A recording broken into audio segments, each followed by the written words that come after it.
네, 반갑습니다, 여러분. 오늘 말씀은 마태복음 13장 31절에서 32절 말씀입니다. 우리 다 같이 한 목소리로 같이 봉독하겠습니다. 시작. 또 비유를 들어 이르시되 천국은 마치 사람이 자기 밭에 갖다 심은 겨자씨 한 알 같으니 겨자씨는 어떤 씨보다 더 작은 것이지만 자라면 어떤 풀보다 더 커져서 나무가 되며 공중의 씨들이 와서 그 가지에 깃들인다. 아멘. 반갑습니다, 여러분. 저 개인적으로 오늘 예배를 대하는 그 마음이 감격스럽고 또 감격스럽습니다. 너무 감동이 밀려와서 정말 어찌할 줄 모를 그런 지경까지 가는 것 같습니다. 매번 드리는 이 예배가, 주일마다 드리는 이 예배가 이런 감격과 감동 속에 정말 하나님을 기대하면서 하나님을 기다리는 그런 마음이 과연 제게 있었는지 하는 마음까지도 돌아보게 됩니다. 이런 열정적인 마음을 가지고 하나님 앞에 나서야 하는데도 불구하고 그러지 못한 때가 있었다는 것이 참으로 회개하는 마음이 듭니다. 여러분도 한 주간 어떻게 사셨습니까? 저는 이런 감격이 있다는 것은 한 주간 우여곡절이 많았다는 그런 이야기가 될 수도 있습니다. 여러분들은 어떠셨는지 모르겠습니다. 많이 힘드시죠? 정말 우리가 상상할 수도 없었던, 아니 상상만 했었던 일들이 지금 현재 우리 가운데 일어나고 있죠. 코로나로 인해서 많은 사람들이 불편해하고 두려워하고 힘들어하고 또 아파하고 죽어가고 있는 그런 지경이 있습니다.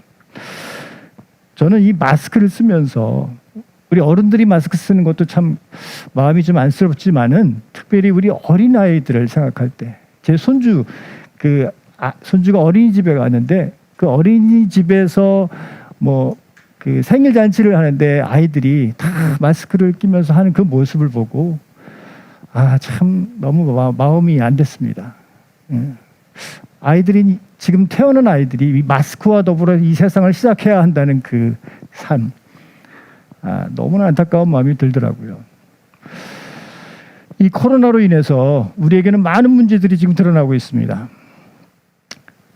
그렇기 때문에 그 문제들로 인해서 과연 본질이 무엇인가라는 그런 문제들이 대두되고 있죠.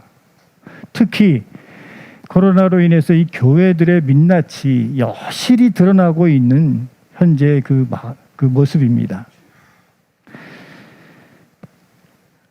교회에 가지 못하니 하나님을 예배할 수 없다. 그리고 그렇기 때문에 영적으로 침체되고 다운된다. 이 말은요, 다시 생각해 보면은 교회 바깥에, 아니 일상의 우리의 생활에서는 하나님을 예배할 수 없다는 말이 되는 거예요. 또한 일상의 공간에서 말씀을 통해서 영적으로 성장하는 방법을 몰랐다는 이야기가 되는 것입니다.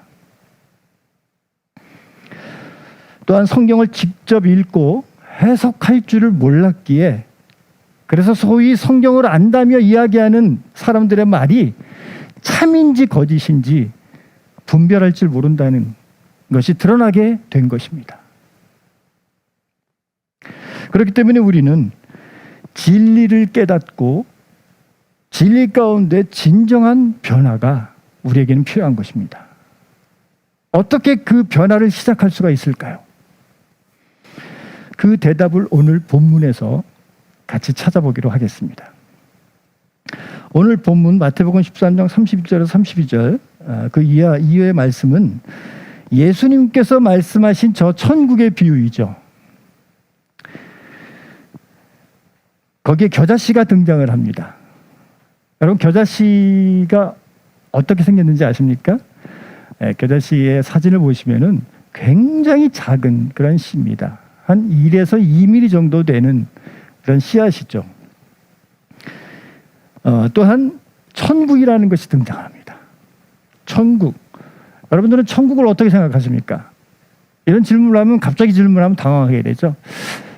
저는 어릴 때 천국 하면은 우리가 죽어서 경험하는 세계, 예. 지금의 나랑은 거리가 먼 세계, 이렇게 생각을 했습니다.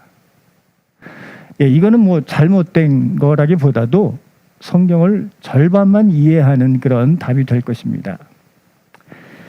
마태복음 12장 28절 말씀을 우리 다 같이 한번 읽어볼까요?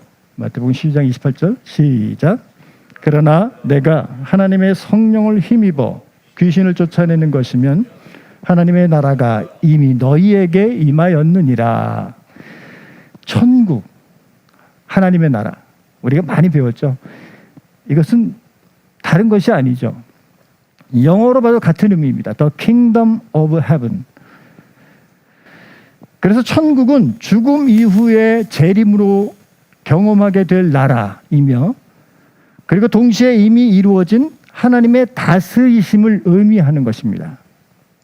하나님의 다스리심, 하나님의 나라. 오늘 이 겨자씨의 비유는 결국 하나님의 다스리심, 하나님의 통치하심, 하나님의 주권, 이것의 비유인 것입니다.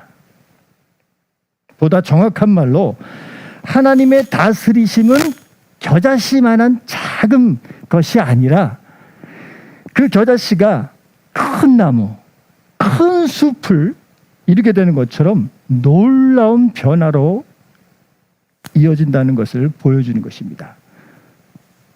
이 작은 겨자씨가 엄청난 숲을 이루게 되는 것입니다. 겨자씨가 나중에 큰 나무가 된다는 사실을 알고 있으면요, 당연한 사실로 인식이 됩니다. 그런데 그 사실을 모르는 사람들에게는 정말 놀라운 변화로 인식되는 거예요. 아니, 어떻게 그런 일이 일어날 수가 있지? 여러분, 어떻게 이런 일이 일어날 수가 있을까요? 하나님의 다스리심, 하나님의 통치하심, 또한 하나님의 주권, 그런 변화를 가져올 수 있다고 예수님께서 말씀하시는 메시지인 것입니다. 지금은 비록 보잘것없고 부족하지만 나중에는 하나님의 통치와 하나님의 다스리심이 그 모든 것을 인정할 때 놀라운 변화를 가져오게 될 것입니다. 지난 한 주간 저는 개인적으로 참 우여곡절이 많은 한 주를 보냈습니다. 솔직한 마음을 말씀드리면 굉장히 두려웠습니다. 굉장히 불안했습니다. 어찌할 바를 모르겠더라고요.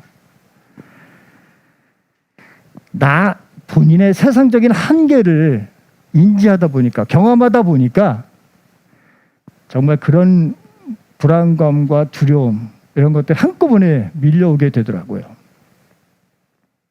세상이 정하는 기준, 세상이 정하는 그 리밋에 다 모든 게 부족하고 모든 게 절벽에 부딪히다 보니까 참 많은 문제, 많은 어려움을 겪고 있었습니다. 아시는 분은 아시겠지만 저희가 집 문제로 대출을 받아야 하는 그런 상황 가운데 자격 미달이라는 그런 상황에 계속 접하더라고요. 산 넘어 산이라는 말이 있죠. 어떤 한 것이 통과가 되면 또 한 곳에 또 부딪히게 되고 계속 그런 것들이 반복되니까 나중에는 내가 과연 무엇을 하며 살아왔던가, 아빠로서, 남편으로서, 가장으로서 내가 뭐 하며 살아왔던가 하는 마음까지도 들게 되었습니다. 지금까지 제대로 한 게 뭐가 있는가 하면서 비관하고 낭망하면서 막 세상이 원망되고 그러더라고요. 제가 이 정부를 원망한 적은 그때가 처음인 것 같습니다.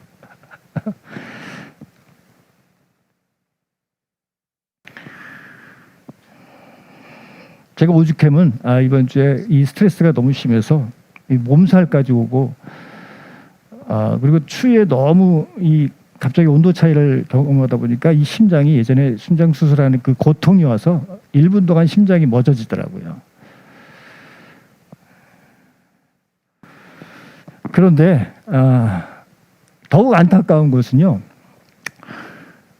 똑같은 문제를 대하면서 저와 가족들의 모습은요 달랐어요.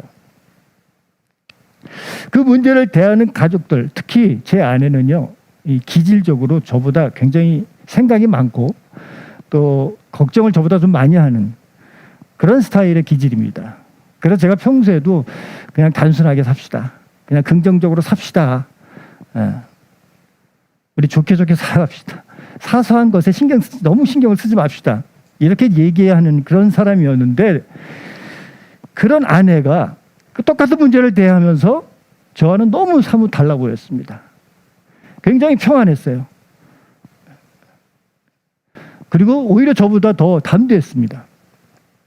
물론 자녀들까지도 그랬습니다. 우리가 이 문제를 가지고 가족회의를 하면서도 자녀들이 저에게 오히려 주는 그 마음은요, 나는 무엇이가, 내가 목회자인데, 목사인데, 그럼에도 불구하고 오히려 아내와 자녀들에게 그런 위로를 얻고 그런 힘을 얻는다는 것 그 자체가 제가 더 안타까운 거예요.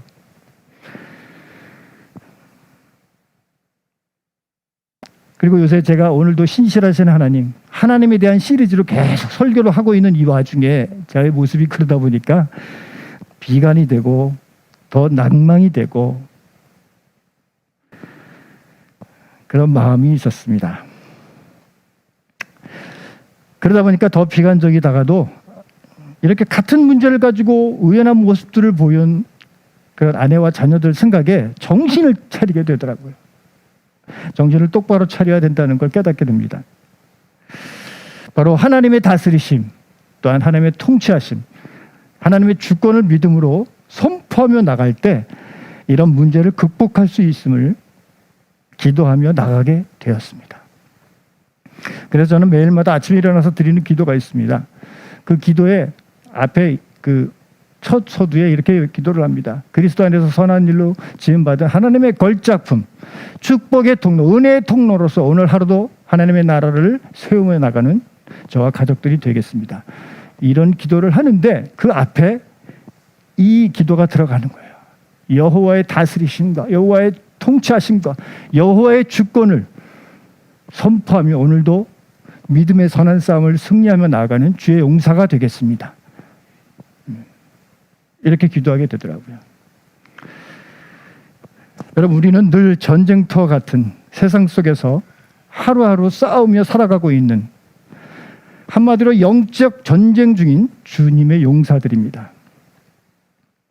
주의 용사라는 호칭을 수여받고 또한 이것을 소유하기 위해서는 그 싸움이 아무리 치열하고 불리해질지라도 영적으로 흔들림 없이 하나님만을 바라보며 믿음의 선한 싸움을 승리로 이끄는 자일 것입니다. 이 주의 용사의 대표적인 자를 성경에서 찾아보라 하면 누가 있죠? 바로 다윗이죠. 다윗은 용사 중에 용사였습니다.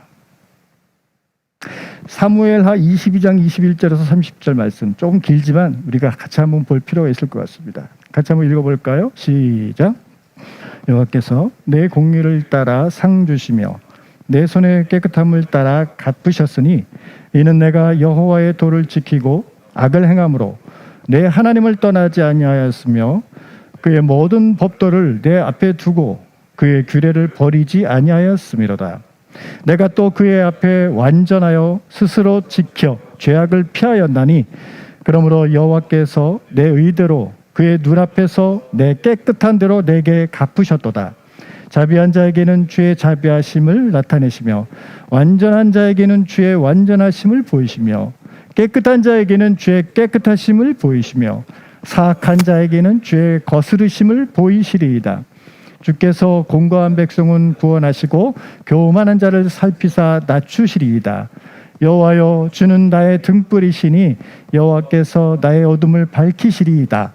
내가 주를 의뢰하고 적진으로 달리며 내 하나님을 의지하고 성벽을 뛰어넘나이다.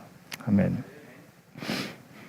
이 사무엘하 22장의 말씀은 사울의 손에서 정말 극적으로 다윗을 구원하신 그 하나님의 은혜에 감사하며 드린 찬양 시입니다. 다윗은 전쟁에서 모든 전쟁에서 승리를 허락하시는 분은 바로 오직 하나님이심을 분명히 고백하고 있습니다. 그리고 이 시를 읽는 독자들이 하나님만을 바라보도록 하고 있습니다.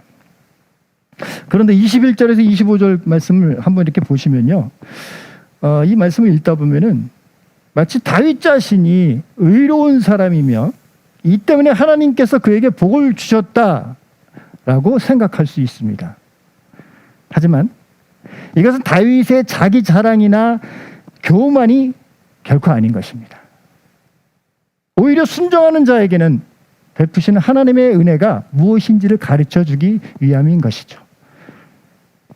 다윗은 정말 하나님을 사랑했습니다.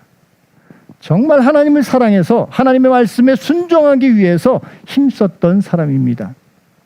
그런 그에게 신실하신 하나님은 베풀 만한 은혜와 자비를 베풀어 주신 것입니다.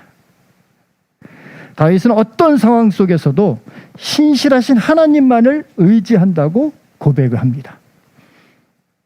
그로 인해서 모든 어려움을 이겨낼 수 있을 것이라고 30절에서 확신을 하죠. 내가 주를 의뢰하고 적진으로 달리며 내 하나님을 의지하고 성벽을 뛰어넘나이다. 또한 출애굽기 16장을 보면요, 하나님이 출애굽한 약 200만의 이스라엘 백성들에게 한 일이 있으십니다. 한결같이 한 일이 있으십니다. 그게 뭐죠? 바로 40년 동안 하루도 빼지 않고 하루도 거르지 않으시고 만나로 그 많은 이스라엘 백성들을 먹이신 이야기가 나옵니다. 그런데 주님은 매일 그날의 만나만을 주셨다는 사실이에요. 그날만의 만나를. 매일 만나를 거두되 그날 것만을 거두라고 분명히 말씀을 하셨는데, 혹 믿음 없는 사람이 불안해서 여유가 없어서 내일 것까지 미리 많이 거두어 놓으면 어떻게 됩니까? 벌레가 생기고 썩은 냄새가 나서 먹을 수 없게 하셨습니다. 참으로 하나님은 신실하신 분이십니다. 그야말로 많이 거둔 자도 남지 않고 적게 거둔 자도 부족하지 않게 하셨습니다. 출애굽기 16장 18절 말씀 나오죠? 다 같이 시작. 오멜로 되어본즉 많이 거둔 자도 남음이 없고 적게 거둔 자도 부족함이 없이 각 사람은 먹을 만큼만 거두었더라. 매일매일 그날 것을 주님이 신실하게 책임져 주셨습니다. 이렇게 하신 것은 오직 신실하신 주님을 믿고 살도록 하시기 위함이었던 것입니다. 사랑하는 여러분, 신실하신 하나님의 놀라우신 은혜와 그 섭리로 우리 씨앗교회는 지난달까지 긴급재난금 지원을 6번이나 잘 진행했습니다. 저희가 처음에는요, 목표로 잡기에 5번, 6번 이렇게 했으면 너무 좋겠다라고 생각하면서 시작을 했습니다. 그런데 놀라운 일이 일어났습니다. 정말 신실하신 하나님께서 앞으로 이 지원 사역을 한 6개월 동안 더 할 수 있도록 오병이어의 기적을 허락하셨습니다. 하나님은 살아계십니다. 하나님은 살아계시며 그분의 뜻대로 모든 일들을 주관해 나가시는 줄로 믿습니다. 우리가 아버지의 선한 뜻대로 늘 그분의 심장으로 그분의 말씀에 순종하면은 놀라운 일들이 일어나는 줄로 믿습니다. 그동안 구석구석에 보석처럼 숨은 믿음의 동역자들을 통해서 하나님께서는 이 일을 이루셨습니다. 코로나 중에 우리가 하나님의 선한 사역을 도모하며 느낀 것은요, 아직도 이 시대에 주님을 뜨겁게 사랑하는 자들이 많다는 것입니다. 정말 감사하고 또 감사할 뿐입니다. 코로나라는 매우 열악하고 취약한 그런 환경 속에서도 하나님께서는 그분의 일을 당당히 하게 하셨습니다. 우리는 어떤 경우에도 우리의 겨자씨만한 그 담대함을 결코 저버려서는 안 됩니다. 우리의 겨자씨만한 담대한 믿음이 나중에 큰 수, 큰 보상으로 주어지기 때문입니다. 지금 여러분이 아무것도 가지지 못한 것 같은 그런 그 광야가 하나님의 다스리심과 통치하심과 그 주권을 인정하며 살아갈 때 실은 하나님께서, 그 신실하신 하나님께서 바로 개입하시는 현장인 것입니다. 그 절망의 순간이 역사하시는 가장 멋진 순간임을 믿으시는 저와 여러분이 되시기를 주님의 이름으로 축복합니다. 우리 함께 말씀을 기억하시면서 신실하신 하나님 앞에 믿음의 용사로서 더욱더 이 코로나 같은 상황 가운데서도 한결같은 신실함을 가지고 살아가기를 기도하며 나아가겠습니다.